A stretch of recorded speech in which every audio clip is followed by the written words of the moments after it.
ადამიანს თავისუფლება ხოლმე ძახმერთმა. და ხო იცოდა ტენას წარმოლის გარდაიცვალა და როტებას მოდი შევიდნენ და ყველაფერი მაშინ თავისუფლება რატომიცად იცოდა რომ მაინც ხოჭი მოხდებოდა. ესეც ახლა მე რო გასწავლეთ აზროვნების ფორმა. აი ეს საპირისპირო თქვა. აი მაგალითად ადამიანი რომელიც აი მაგალითად იუდა დაიბადა, ღმერთმა ხო იცოდა ის რომ გაყიდიდა. დაბადებისთანავე მოეყვა. ხო? ანუ ცოდვა ჩადენილი არ იქნებოდა ასხონებდა, ხო? თუმცა ებრაელი იყო და სხონდებოდა, რატო არ მოყვა, ხო? აი მაგალითად ღმერთმა დაიწყო ესე აზროვნება, როგორც ჩვენ მას ვთქვით.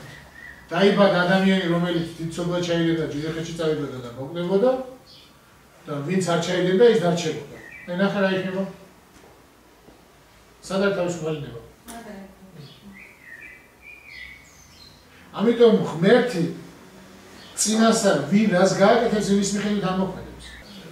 ამ ქვეყანაზე თავისუფალება ნიშნავს იმას, რომ აი ამას მე ესე ვამბობ, რომ ღმერთი ხო არის ყოვლის შემძლე. და ეს ყოვლის შემძლეობა ღმერთმა დათმო ჩვენი გულისთვის. ანუ ყოვლის შემძლე უარი თქვა ყოვლის შემძლეობაზე იმისთვის რომ თავისუფალი არსება გაეჩინა. რადგან თუ ჩვენ ვამბობთ რომ ღმერთს არ შეუძლია ადამიანის გადარჩენა თუ ადამიანმა არ ინება, ეს იმას ნიშნავს რაღაცა შემოდის ღმერთში რომელიც მას არ შეუძლია. არ შეუძლია არა ბუნებიდან გამომდინარე, მას ბუნებიდან გამომდინარე ყველაფერი შეუძლია, მაგრამ არ შეუძლია მას იქიდან ნებიდან გამომდინარე, რომ მას რო არ შეიქმნა ესეთი არსება და მას რო თავისუფლება არ შეეზღუდა, თავისი ყოვლის შემძლეობა არ შეეზღუდა, მაშინ ჩვენ თავისუფლები არ ვიქნებოდით. მაშინ ღმერთი გვაცხონებდა და ღმერთი წარწყვეტდა, ხო, მაშინ თავისუფალი როგორ იქნები? როცა შენ რაც არ გინდა, იმას გინდა თუ არა აკეთებ. იმიტომ რომ ღმერთს ესე უნდა. მაშინ არ ახარ თავისუფალი. აქედან გამომდინარე, ღმერთმა იმდენად გაანთავისუფლა ადამიანი, რომ თავისი ტერიტორია დაუთმო, რომელშიც ღმერთი არ შედის. ანუ თქვათ ეს ტერიტორია არის ყველაფერი ღმერთის და რადგან მე გამაჩინა უკვე აქ არ შემოდის ნახევარში. ამიტომ ამ ქვეყანაზე არსებობს ორი ნება, ღვთისა და კაცის. და ჩვენ ვერ ვიტყვით რომ ყველაფერი ხდება ღვთისნებით. მაშინ არასდროს სწავლებამდე მივალთ, მაშინ გამოდის რომ ღვთისნება იყო ადამიანს რო დაეცა. ღვთისნება კი არ იყო, დაშვება იყო. დაშვება არის ის რომ მეტი უშვებს აღარ შეგინდა. მაგრამ ეს არ არის კაცი. მაგრამ თუ ჩვენ ვიტყვით რომ იმის გამო რომ ადამი დაეცემოდა ღმერთს არ უნდა შეეხნა, მაშინ წარმოვიდგინე ქრისტეს არ იქნებოდა. ადამიანს ხო ღვთისმშობელიც არ იქნებოდა. შენც არ იქნებოდი, მეც არ იქნებოდი. რატო? ხედავთ აი ერთი ბოროტების შიში თანდაც კეთილზე უარს იყო და ღმერთი. ანუ ბოროტების შიშის გამო ღმერთი უარს არ ამბობს კეთილზე. და როცა ადამიანს ვიკითხები, ხო კარგია რომ გაშინა ღმერთი, ხო კარგია რომ არსება, ხო კარგია რომ არსება გააქვს, კარგია. ხო და ამ გააჩი. მაგრამ უცირეთი შევას სასופლოში რას ნიშნავს? ანუ უფრო ნაკლები თუ შევა ადამიანს საზოგადოებრივ მაშინ ასე გამოდის რომ ეშმაკი უფრო გაუხარდება, ეშმაკი ხო ცდილობს რაც ნაკლები შევავები, უფრო ნაკლები შევავს სასופლოში. და მაშინ გამოდის რომ ეშმაკი იმარჯვებს და ანუ ცოტა კითხვა. ეშმაკი რატო იმარჯვებს? ადამიანი რომელსაც არ უნდა არ შედის. ახაც თავისუფალი არის.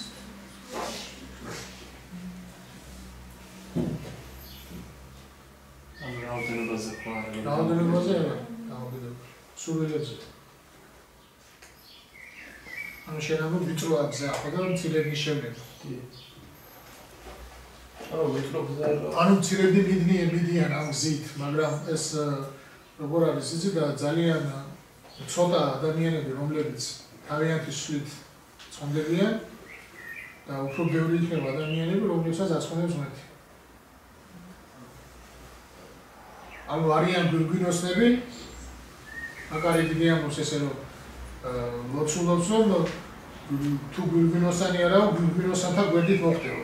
არიან ადამიანები, რომლებიც ცხონება მაინც ყველა შემთხვევაში ღვთის გამო უნდა მოხდეს, იმიტომ სხვანაირად ადამიანი ღმერთმა უნდა აცხონოს და რაც არ უნდა იცხოვროს ადამიანმა თვითონ ვერ ცხონდება, მაგრამ არიან ადამიანები, როგორც იყო პავლე მოციქული, როგორც იყო პეტრე მოციქული, გრიგოლ ღვთისმეტყველი, ანტონ დიდი და ასე შემდეგ, არიან ადამიანები, რომლებიც მოღვაწეობენ და მოღვაწეობით ადიდებენ ღმერთს და ღმერთი მათ აძლევს გვირგვინს სასუფეველში და არიან ადამიანები, რომლებიც მეორე ფოსლის მერე ცხონდებიან ეკლესიის ლოცვით, წმინდანთა ლოცვით და ასე შემდეგ. ასეთი უფრო მეტი იქნება.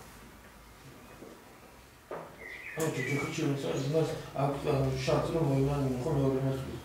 მამები მეორე მოსვლას საშინე სამგზავროზე, იმიტომ უწოდებენ რომ თუ იქ ვინმე ვერ გადაჭა, მე ვერას ვერ გადაჭა. საშინელი ამიტომ არის, რომ ეს იმიტომ არ არის საშინელი, რომ იმედი გჭირდება. მეორე მოსვლისას ვისაც მცირედი იმედი აქვს, ისეთივე არ დარჩება ჯოჯოხეთში, მაგრამ აბსოლუტურად უიმედობა იქნება მეორე მოსვლაში. იმედი ეს არის ბედნიერება. იმედი ეს არის ნეტარება. რადგან იმედი რაღაცის მოლოდინისა უკვე ნიშნავს ტანჯვის გათავისუფლებას. და მეორე მოსვლის მერე ეს იმედი ხდება საერთოდ. უკვე არავითარი წყალობა არ არის. და მეორე მოსვლის შემდეგო წმინდანებიო, ვინც დარჩებაო ჯოჯოხეთში, იმაზე ხედავსო, რომ ის უკეთესი იყო და როგორი მოწყალეაო, ღმერთი რომ ის მისცავა. ეს როგორი რამე არის, იცით, აი მაგალითად, როდესაც ადამი დაეცა სამოთხეში. ჯერ კიდევ არ იყო მასზე წყევლა, მიუხედავად მისა დაეცა. დაცემა ნიშნავს შესწოდა, გაშიშდა ღვთისგან და ადამი ხედავს, რომ ღმერთი მიმოდის სამოთხეში. აი როგორ ხედავს, ან როგორ მიმოდიოდა ღმერთი? ეს ჩვენ არ ვიცით, მაგრამ ადამი ესე იგი ჯერ კიდევ ხედავს ღმერთს. ანუ ამ დაცემიდან გამომდინარე ადამიანს არ დაუკარგია ღვთის ხედვა. მან დაკარგა ღვთის სწორი ხედვა. მაგრამ ის ჯერ კიდევ ბუნებიდან თავისი ქმნილების უმაღლესობიდან მაინც ხედავს ღმერთს. და რა შვება ადამი? ბუჩქებში იმალება. სადღაც ხეს მიემალება. რატო? იმიტომ რომ უკვე არ წუხებს მას ღმერთის დანახვა. და ამის შემდეგ, როცა ის იწყევლება და მიწახა და მიწად მიიხეცი და გამოაგდებენ სამოთხიდან, ადამი უკვე ჩაიმალება თავის ხორცში. ანუ ხორცი ხდება ესეთი ტლანქი, რომ ხორცში ჩამალულ სულს შეუძლია ღმერთი არ დაინახოს. და არ შეწუხდეს. ეხლაც მიმოდის ღმერთი, უბრალოდ ჩვენი ხორცი იმდენად ტლანქია უკვე. და ეს წყალობაა ღვთისა, იმიტომ რომ ჩვენ ხორცში შეგვიძლია ჩავიმალოთ. და ჩვენი ხორცი ესეთი რო არ გავხდარიყო, ყველა ჩვენთაგანი ღვთის გამოჩენისას ბუჩქებს დაუწყებდა ძებნას. რომ დამალული იყო სადმე. როგორც ზის სიცხეს ვემალებით. მაგრამ ჩვენი ხორცი იმდენად ლანკი გახდა, რომ ჩვენ ჩვეულებრივად ვზივართ ჩვენი სული ჩვენს ხორცში და არ გვაწუხებს ღვთის გამოჩენა. ესეც ღვთის წყალობაა ურწმუნო ადამიანისთვის. ასევე ჯოჯოხეთი არის ბოლო შესაძლებლობა წყალობის. რომ ყველაზე ბოლო, ყველაზე იძულებითი შესაძლებლობა წყალობის, რადგან ის სამოთხეში უარესად იქნება. რადგან სამოთხე არ არის ისეთი ადგილი, სადაც გათბებიან, გაცივდებიან, რაღაცა ესეთი ხორციელი წარმოდგენით არ არის. სამოთხე არის კავშირი ღმერთთან და ღმერთის სიყვარული. და თუ ღმერთის სიყვარული არ არის და სიძულვილია, ძნელია ერთ ოთახში იყო იმასთან, ვინც შემგძულს. თუნდაც ეს ოთახი მოწყობილი იყოს უნიკალური ბოლო დროის, რა ვიცი, ყველანაირი აქსესუარებით. ძნელია იმასთან გაჩერება, იმიტომ რომ ვერ იტან იმ ადამიანთან. ასევე ძნელია ღმერთთან ყოფნა, როცა შენ ღმერთს ვერ იტან. როცა შენ ღვთის ბუნებასაც კი ეწინააღმდეგები. როცა შენ მან კაცად გაგაჩნდა და შენ ამბობ ქალი ვარ. როცა ქალად გაგაჩნდა შენ ამბობ კაცი ვარ. აი ვინ ხარ შენ? პროტესტ უცხადებ, ხო ღმერთს? ღმერთს ეწინააღმდეგები არ გინდა ის იყო როგორიც ღმერთმა გაგაჩინა. მაშინ რა ქნას ღმერთი? აი როგორი იქნები შენ ღმერთი? და აქედან გამომდინარე ადამიანი რომელიც ღვთის პროტესტანტია, ანუ ღვთის მიმართ პროტესტით არის განწყობილი, შეუძლებელია ღმერთთან იყოს. ღმერთი ვერ გახდება ჩვენნაირი, ჩვენ უნდა გავხდეთ ღმერთისნაირი. და აქედან გამომდინარე ადამიანი რომელსაც არ უნდა გახდეს ისეთი როგორიც არის ღმერთი და არ უნდა ღვთის კანონზომიერება მიიღოს მან თავის კანონზომიერება ის ადამიანი ვერ გადარჩება. აი რა არის ცნება? ცნება არის ის რაც გვამცნო უფალმა, ხო? მაგრამ რა გვამცნო? გვამცნო ის თუ რანი ვარ ჩვენ ბუნებაში. ქრისტეს ახალი კი არ უთქვამს არაფერი. ქრისტემ განაცხადა ის თუ რანი ვარ ჩვენ. როგორც ჩვენ ხორციელად ვიცით რომ მოკვდავები ვარ, ასევე განგვიცხადა რომ სულიც თქვენი არისო ან მოკვდავი, ან უკვდავი. ანუ თქვენ მარადიულად იქნებით, მაგრამ ვინც არ იქნება მარადიულ ღმერთთან და ცოცხალთან, ის ფაქტიურად მას ექმნება მკვდარი, თუმცა ის იარსებებს და ვინც იქნება ღმერთთან, იმას ექმნება ცოცხალი.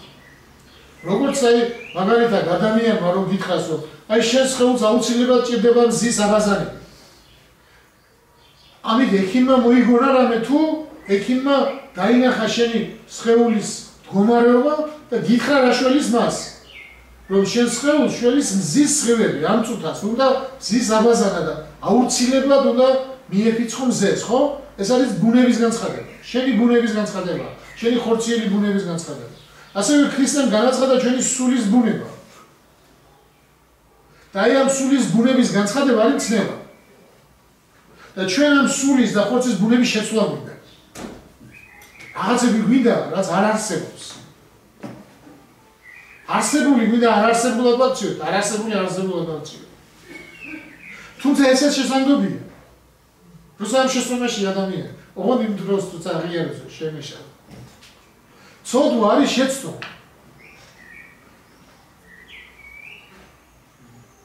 ცდა ადამი ნიშნავს შეცდა ადამი. და შენ აღიარებ შენ შეცდომას, ეს უკვე სინამდვილეა. რამდენჯერაც გინდა, თუ მართლა გულით აღიარებ რომ შენ შეცდომაში ხარ, ღმერთი მამაა და მოწყალეა. ღმერთისთვის აი ესეთ რამეს ამბობენ რომ რომელი უფრო წინ დგას, მოწყალება თუ სამართლიანობა. და ზუსტად ღმერთი სამართლიანობა მოწყალებაში. თუ იცი და მაინც აკეთებ ცოდვას. თუ იცი და მაინც აკეთებ ცოდვას. მაგრამ ხო და ამ დროს გადადიხარ იმ უნანელობის ზღვარს. რომ აი ამ თუ იცი და მაინც აკეთებ, მიდიხარ იქამდე რომ მე უკვე ეს უფრო გიყვარს. იდრებოდი. ამიტომ წერია. თუ ვერ არის და არ განსხვავება. ვერ კიდე შესაძლებელია და არ უკვე იმიტომ რომ შენ როცა იმას მოგაშორებ, შეწუხდები. დავით მოციქულის სიტყვები არის ზუსტი განმარტება ადამიანი თუ რატო ვერ ცხონდება. ცოდვილი იმ ქვეყნად დაუწყებს თავის ცოდვას ძებნას, როცა ვერ იპოვის შეწუხდება. თავის ტკბობას, ანუ თავის შეცდომას, როგორი შეცდომა მას მიაჩნდა სიმართლე. აი ამას რომ დაუწყებს ძებნას და უნდა ისეთივე იყოს.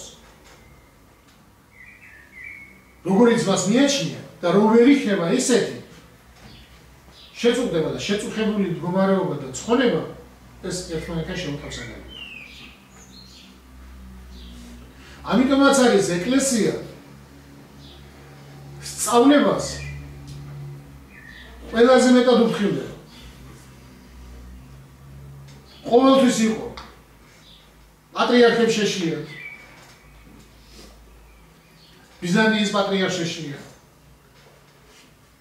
იყვნენ არიოზელი პატრიარქები, შემცდარი პატრიარქები. იყვნენ, მაგრამ ეს არის პირადი ცოდვები. და ეკლესიას ის კანონად არ მიუღია, შეცდომა არ მიუღია კანონად. ეს როგორი რაღაც არის, იცით აი მაგალითად, რამხელა სხვაობაა პირად ცოდვასა და საზოგადო ცოდვას შორის. მაგალითად მე როცა პირადად ცოდავ, ეს არის ჩემი ცოდვა, მაგრამ მე თუ ვიტყვი რომ ეს სიმართლეა, ეს უკვე საზოგადო ცოდვა. და სხვასაც ვაცდებ. მაგალითისთვის აი ავიღოთ დავით მეფე. დავით მეფე ისრაელის მეფსალმუნე წოდებული. დავით მეფემ ჩაიდინა ესეთი ორი უმძიმესი ცოდვა. კვლელობა და მრუშობა. როგორ ჩაიდინა? დაინახა ქალი ბერსაბეა რომელიც ძალიან მოეწონა, იკითხა ვინ არის ამის ქმარი, უთხრეს რომ იყო მხედართმთავარი, რომელიც იყო ომში, გამოიძახა მხედართმთავარი და მე რომ უთხრა სახლში წადიო, სახლში არ წავიდა, იმენად რგული იყო დაწვა დავით მეფის კარებთან და ბოლოს დავით მეფემ გააგზავნა ისევ ჯარში და წერილი გაუგზავნა იქ ერთ-ერთს, რომელსაც უთხრა რომ ეს გაეგზავნა ისეთ ადგილას, რომ სადაც მომდებოდა. აქტიურად მოყვა. და მე რატო გააკეთა ეს? იმიტომ რომ კანონით შესაძლებელი იყო თუ ქალს ქმარი მოუკვდებოდა, მას შეეძლო გათხოვება. თუ ამ შემთხვევაში დავით მეფე გარეგულად კანონს იცავს, რჯულს იცავს, რჯულში ესე წერია რომ თუ ქმარი არ აქვს შეუძლია შეირთოს. ამიტომ მას ხავს ქმარი, მაგრამ მუშაობს ისეთ ადგილას, სადაც უნდა მოკვდეს. შინაგანად ცოდას გარეგულად არა. მეფეა და შეუძლია მხედართმთავარი გაუშვას და მხედართმთავარმა თავი შეწიროს, ხო სამშობლოსთვის. გარეგულად არაფერი ცოდვა აღარ არის, მაგრამ შინაგან განწყობებში ეცოდა რომელიც უნდა რომ ამ კაცს ეს კაცი მოკვდეს. რის შემდეგაც მოდის მასთან წინასწარმეტყველი და ამხელს. და დავით მეფე უდიდესი სინანულით ამბობს ლოცვას, რომელიც ჩვენ ყველა ვიცით, 50 საუკუნე მიწყალე მე ერთო დიდითა წყალობითა შენითა და მრავლითა მოწყალებით და შენითა. ეს არის დავით მეფის პირადი ცოდვა, ხო? ძალიან მძიმე ცოდვა. ეხლა თქვათ მეორე. დავით მეფე დაინახა ვერსალია. ეხლა ჩემს ახალ ვერსიას დავასვით. დაინახა ვერსალია, მობანავე მოეწონა. დაინახა გაიგო რომ ამის ქმარი არის მხედართმთავარი და ჯულში წერია რომ სანამ კაცი ცოცხალია არ შეიძლება მისი ცოლად შეფა მისი ცოლის და დავით მეფის წინაშე დგას ორი საკითხი. შეცვალოს რჯული თუ ეს კაცი მოკლას და რჯული არ შეცვალოს, აი რომელი რჯული? დაგვიგეთ ახლა. თქვათ შეცვალა დავით მეფემ რჯული და გააკეთა ესე რომ არა უშავს ქმარი თუ ყავს და შენ თუ მოგეწონა, შეგიძლია შეირთო თუ იმას მოერევი. მე მეფე ვარ, მოვერიე და წავიყვანე. არა იქნებოდა. ახლა ერი როგორ აირევოდა, ვინ ვის მოერევოდა, ყველას სულზარაფნებოდა. არა? აი კანონი რჯული შეეცვალა, თქვა და ეთქვა რომ თუ შენ მოერევი, თუ შენ უფროსი ხარ, თუ შენ დიდი ხარ, შეგიძლია მისი ცოლი წაიყვანო. ჩაწერა ჯულში. ხედავთ კანონის შეცვლას რამხელა ბოროტება მოაქვს. ანუ დავით მეფემ ჩაიდინა ერთმა კაცმა ერთი ბოროტება, კი შეიწირა კაცი, ძალიან ცუდი, მაგრამ ეს უფრო ნაკლები ბოროტება, ვიდრე მას კანონი შეეცვალა. ნუ რჯული შეეცვალა. ამიტომაც არის მართლმადიდებლობა რჯულის შეცვლას, კანონის დადებას, რაღაცა ბოროტების გამართლებას ესე რომ ეწინააღმდეგება.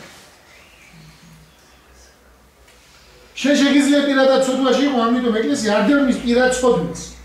მაგრამ ცოდვის დაკანონება, ცოდვის წარმოჩენა კანონად ეს არის უბედურება.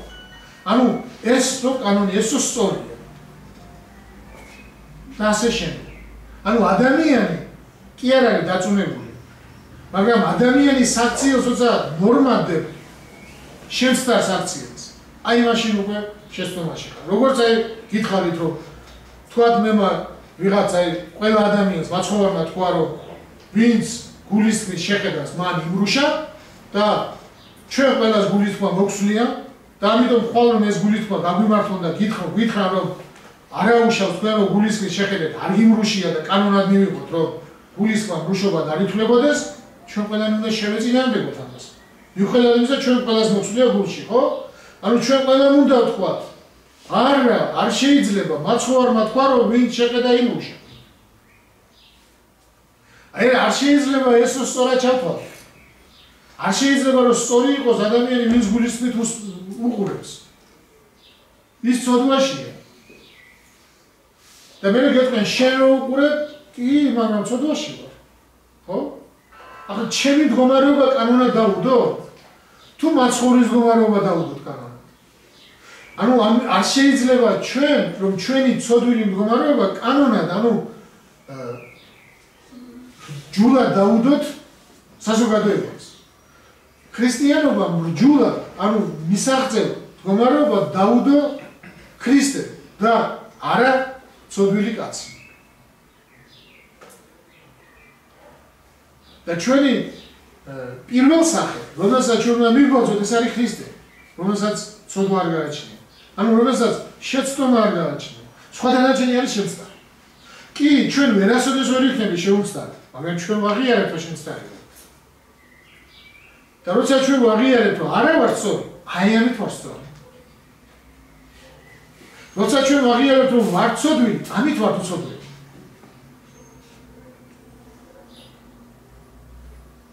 და ამიტომ როცა ჩვენ ცოდვილი ვარ და ვიტყვით რომ ეს უცოდველობაა, ეს არასწორია. ანუ როცა შეცდომაში ვარ და ვიტყვით ეს არ არის შეცდომა, ეს სწორია. აი მაშინ შეცდომაში. ამიტომ არ შეიძლება ნორმის შეცვლა, რადგან ჩვენი ნორმა არ არის ცოდვილი ადამიანის მიერ დაწესებული. ჩვენი ნორმა არის ღმერთკაცის მიერ დაწესებული. და თუ ჩვენ შორის ვინმე არ გამოჩნდება, რომელიც ამ ღმერთკაცზე უფრო დიდი იქნება, მას არ შეუძლია ნორმის შეცვლა. ნუ ჩვენი ნორმა არ უნდა შეიცვალოს. ჩვენი ნორმა არის ის სრულყოფილი ნორმის მიმბაძველობა, რომელიც არის ქრისტე.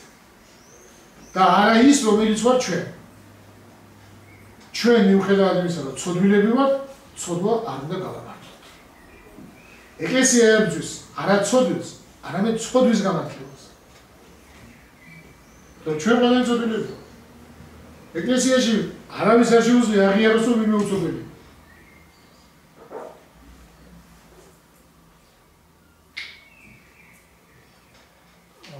დავით მეფეს რო შეეცვალა ჯულიანო დავით მეფე შეეცვლიდა ღვთის კანონს, ხო ესე გამოიცა, მაშინ სახელმწიფო და ღვთის კანონი ერთი იყო და დღეს უკვე ხო გამოჩნდება სახელმწიფო კანონი, თავის ასე თქო, საეკლესიო კანონის და ეკლესიაზე დავუშვათ დღეს მთავრობა თქვას რომ ჩვენ კანონს ავხივთ, არამედ ვხებით სახელმწიფოს და ეს როგორ უნდა მოგვეცეს. აი ახლა დააკვირდი შენს ნათქვამს, თუ ეკლესია მიიღებს საერო იმ კანონს, რომელიც ერში საერო კანონმა მიიღო ნორმად, თუ ამას ეკლესია მიიღებს ნორმად, იგივე ღვთის ნორმის შეცვლა არ არის?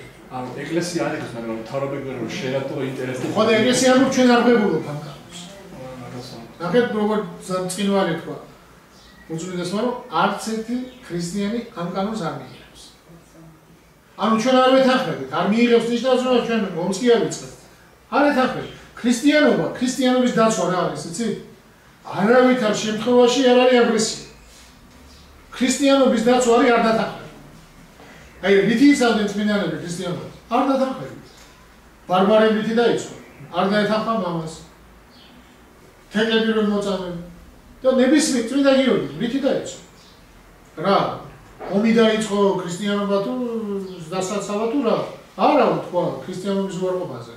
დააწამეს. ნახეთ ქრისტიანობის დაცვა რა არის? ქრისტიანობის დაცვა არის არ დათანხმება ბოროტებას. არ აღიარება მცდარი აზრისა. ეს არის ქრისტიანობის დაცვა. და არა აგრესია. ქრისტიანობა გამორიცხავს სრულიად აგრესიას. აი მაგალითად, როცა მაცხოვარმა თქვა, ვინც ჩვენთან არ არის, ჩვენი მტერია, ეს არ შეიძლება მე და შენ რო ვთქვათ. ეს ღმერთმა თქვა. ეს როგორი ეცი მზემრო თქვას, ვინ ჩვენთან არ არის, არ გათრება. ხო სწორი იქნება, მაგრამ მე რო ვთქვა, ვინ ჩვენთან არ არის, არ გათრება. სწორი იქნები? ანუ ღმერთია მაცხოვარი და ვინც ღმერთთან არ არის, ის ვერ გადარჩება. ვინც ღმერთთან არ არის, ის ღვთის მტერია, მაგრამ ჩვენ არ უნდა ჩავთვალოთ ის მტრა. იმიტომ რომ ჩვენ მეორე იგავი გვითხრა მაცხოვარმა, ღვარძლისა და ხორბლის იგავი, სადაც არ შეიძლება გამარგვა, იმიტომ შეიძლება ხორბალის გაყვეს. ანუ ის რომელიც ღვარძლია, შეიძლება ხორბალი გახდეს, სულიერებაში ესეა, შეიძლება ნათესებში არ არის ესე ღვარძლი, არასოდეს არ იქნება ხორბალი, მაგრამ სულიერებაში არის. იმიტომ რომ ჩვენ ყველანი არ დავადებულოთ მორწმუნეები, გავხდით მორწმუნეები, ხო? ამიტომ ქრისტიანობაში ადამიანი, რომელსაც დევნია, შეიძლება არ იყოს სწორი, მაგრამ უმეტეს შემთხვევაში უფრო სწორია, ვიდრე ის ადამიანი, ვინც ვინმეს დევნის. შენ თუ ვინმეს დევნი, უკვე არასწორი. არ გულისხმობ ახლა სახელმწიფო მოხელეებს და ასე შემდეგ. ამას მტერს და ცოტა სხვა საკითხია მაგაზე არ ლაპარაკობ. მაგრამ ქრისტიანული განწყობა. შენ ნებისმიერ ცოდვილს შენ თუ დევნი ადამიანს, შენ არ ახარ ქრისტიანი. იმიტომ რომ ქრისტიანობა კაცმოძულე კი არა, კაცმოყვარია, მაგრამ ქრისტიანობა დევნი ცოდვის განმარტლებას. ქრისტიანობა არ დაუშვებს ცოდვა, ანუ შეცდომა, ჩაითვალოს უშეცდომობა. უნორმობა ჩაითვალოს ნორმა. აი ამას არ დაუშვებს. არასოდეს. და თქვენც არ უნდა დაუშვათ. მაგრამ ეს უნდა იყოს სიტყვის ფარგლებში, რადგან ჩვენ ვართ სიტყვის მსახურები. ჩვენ ვართ განხორციელებული სიტყვის მსახურები. იესო ქრისტე არის სიტყვა, რომელიც არის ღმერთი, რომელიც განკაცდა, განხორციელდა და ამას ვიმსახურები ჩვენ. ანუ ჩვენ სიტყვას უნდა განხორციელებდეთ, მაგრამ ჩვენ სიტყვას უნდა განხორციელებდეთ იმას იმას, რომ ჩვენ უნდა ცხოვრობდეთ ქრისტიანულად და ჩვენ უნდა ვიცავდეთ ქრისტიანობას ჩვენში. და არ უნდა ვეთანხმებოდეთ არავითარ გონებას. გონებაში. შესაძლოა ჩვენც ვწოდავდეთ, მაგრამ ეს ცოდვა ნორმად არ უნდა მიგოჩნდეს. ეს როგორი რაღაცა არის, იცით, აი მაგალითად საქართველოში რაღაცნაირად სამწუხაროდ უფრო ადრე დღეს არ არის, მაგრამ უფრო ადრე ესე იყო მიღებული, რომ ქართველ მამაკაცს შეუძლია უღალატოს მეუღლეს ქალს არა. და ქართველი მამაკაცები რომ ამდგარებდნენ, ეს იყო საქართველოში მიღებული ნორმა რა, ანუ ასე აზროვნებდა ქართველი მამაკაცი და მაგრამ ეკლესიაში ესე არ იყო. ეკლესია ყოველთვის ამბობდა რომ მამაკაცი და დედაკაცის ცოდვა ორივე ერთი. ნუ ცოდა. ერში ტრადიცია ცნობიერება რაღაცნაირად დღესაც ბევრ მამაკაც ესეა მიღებულია, მაგრამ ეკლესია არ ეთანხმება ამას. ანუ ეკლესია კი არ მიყვება იქეთ ერის ცნობიერებას, არამედ ერის ცნობიერებას ამაღლებს თავისკენ. და მაგალითად მამაკაცები რო შეკრებილი იყვნენ და ეთქვათ, მამაკაცებს მეუღლის ღალატ ცოდვად უჩაუთვით. თორე ეს იქნება ჩვენი დისკრიმინაცია. ეკლესიას უნდა მიიღო? ხო არა. იმიტომ რომ ეკლესიას კანონები ჩვენ კი არ ვქნით. ეკლესიის კანონები ღმერთმა შექმნა. ღვთის განუზომიერება, ჭეშმარიტება. და ამ ჭეშმარიტებას ჩვენ კი არ ვადგენთ, არამედ ჩვენ ვეთანხმებით. ვიღაცა ეთანხმება, ვიღაცა არა, მაგრამ მე რომ მზეს ვეთანხმები იმაში, რომ მზე ათმობს, ეს ჩემი გონიერებაა. მაგრამ ვიღაცა რო იძახი მზე ყინავსო, ეს მისი უგუნურობაა. მაგრამ მზე მაინც ათმობს. მე დავეთანხმები, თუ არ დავეთანხმები, ეს ჩემზე მოქმედებს, მზეზე არ მოქმედებს. ჭეშმარიტებაზე არ იმოქმედებს ჩვენ, როცა უზნეობას დავუძახებთ. ის მაინც უზნეობას არჩევს. ჩვენ როცა ავადმყოფობას, ჯანმრთელობას დავუძახებთ, ის მაინც ავადმყოფობას არჩევს. თუ ჩვენ ციხეს თავისუფლებას დავუძახებთ, ის მაინც ციხედ არჩევა. ის არ შეიცვლება. ეს რო ჩვენ გვეცლება გონება. ამიტომ ჩვენ ვაღიარებთ თუ არა ეს ჩვენ ვცვლის. ამიტომ ეკლესია ამბობს რომ ამ თაობამ თუ ის ცოდვა უცოდველობა დაღიარა, ეკლესია არ უნდა დაეთანხმოს. იმიტომ რომ მაშინ გადაშენდება საერთო თაობები. ეკლესია ამბობს რომ ეს უცოდველობა კი არა, ცოდვა. ეს კანონზომიერება კი არა, არაკანონზომიერება, ეს ცივილიზაცია კი არა, დეგრადაცია. ამას ამბობს ეკლესია. არ ეთანხმება ცოდვაში. და მოვა დრო ამ მაღალ საზომს, რომელიც არის ჭეშმარიტების საზომი, ალბათ მიიღებს მომავალი თაობა. ჩვენ საზომის შეცვლა არ შეგვიძლია. როგორც ჩვენ ზეს ვერ შევცვლით, ისე ჭეშმარიტების საზომს ჩვენ ვერ შევცვლით. ჩვენ ვაღიარებთ ან არ ვაღიარებთ. ეგაც არ უნდა თქვა ჩვენ გულით ვიშიაყო ადამიანს. და ტვინში რომ დაიწყო, როცა გულით კი ვარ, ტვინის გახსნა რომ დაიწყო, რა გამოხდება. ტვინი რომ დაუზიანებენ ტვინს, ხო? რატომ? იმიტომ გული ტვინში კი არა, სხვანაირად არა. ამიტომ რომელი უფრო ჭეშმარიტი ექიმია, რომელიც იტყვის თუ სად არის გული მოთავსებული, თუ იმას რომ გული ტვინშია მოთავსებული. ამიტომ ჩვენ როცა ვაღიარებთ ჭეშმარიტებას არსებობს, კანონზომიერებას, რომ ეს ესეა. ეს არის ავადმყოფობა. ასე არის ქრისტიანაში, ეს არის ავადმყოფობა და მორჩა.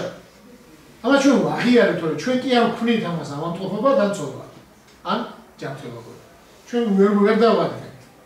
ჩვენ ვერ დავარ, ჩვენ ზეს სახელი დავარქი, ჩვენ ზეს ვეძახით, რუსები სონცეს ეძახიან, მაგრამ განწყობა მზისგან ერთი მოდის. ხო? ერთია განწყობა, ათავს. მას ერთია ეს თვისება. და ეს ჩვენ და ვაღია. ჩვენ ამ ზეში ამ განწყობას გათბობას გულისხმობთ, განათებას გულისხმობთ და რასაც ჩვენ გულისხმობთ, იმას გულისხმობენ ისიც. რატომ? იმიტომ რომ ეს არის კანონზომიერება. ასეა სულში და უფრო მეტად. სულის კანონზომიერება ჩვენ ვერ შეცვლით. ის არის სულის ავადმყოფობა. და როცა ავადმყოფობა ჩვენ ჩავთვლით, ჯანმრთელობა ჩვენ ვიქნებით ავადმყოფი. უკვე გონებაშიც. მაგრამ ჩვენ როდესაც ცოდვა ჩავდივართ ავადმყოფოს, მაგრამ ვამბობთ რომ ეს არის შეცდომა და ცოდვა, ჩვენ გონებაში ჯანმრთელები ვართ. ამიტომ გონებაში მაინც უნდა დავჭერ ჯანმრთელები. ბალამი ეცემოდაო, მაგრამ თვალები ღია რჩებოდა. ანუ ჩვენ როცა დავეცემთ, თვალები ანუ გონება არ უნდა დაგვეხუჭოს და დაცემულს არ უნდა გვეგონოსო დღეობით.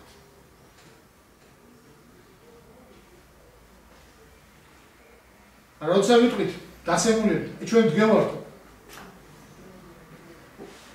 ოდესმე მოგინდება დგომა? როცა დაცემულ მდგომარეობას, ანუ წაცემულ მდგომარეობას დგომა ჩათვლი. ადგომა მოგინდება? არა, ხო, დღე ხარ და რატომ დადგე? რას ნიშნავს ადგე? დგევა. არა და დაცემული ხარ, ხედავ დაცემული ხარ. ხო და ამას ამბობს ეკლესიას დაცემა ეუბნება. შენ დაცემული ხარ ეხლა, შეგიძლია ადგომა. ადექი. თუ არ ადგება, არ ადგება, მაგრამ ვისაც მოუნება ჯარი.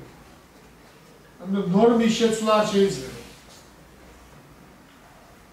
რადგან ჩვენი ნორმა დადგენილია ყველაზე სწორი და უმაღლესი ნორმის ქონეს მიერ, ღმერთკაც იესო ქრისტეს მიერ. და ჩვენ ამას ან ვაღიარებ, ან არ ვაღიარებ. ის ნორმად იქნება ყოველთვის. ჩვენი აღიარებით ის არც შეიცვლება. არც დაკინებდა და არც მაიმართებს.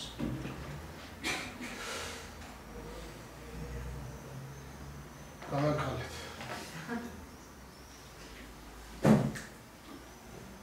ასე რომ, როდესაც სიბნელეს ეძახიან და ბნელს ეძახიან ეკლესიას, ამაში მე მაგათ ვეთანხმები.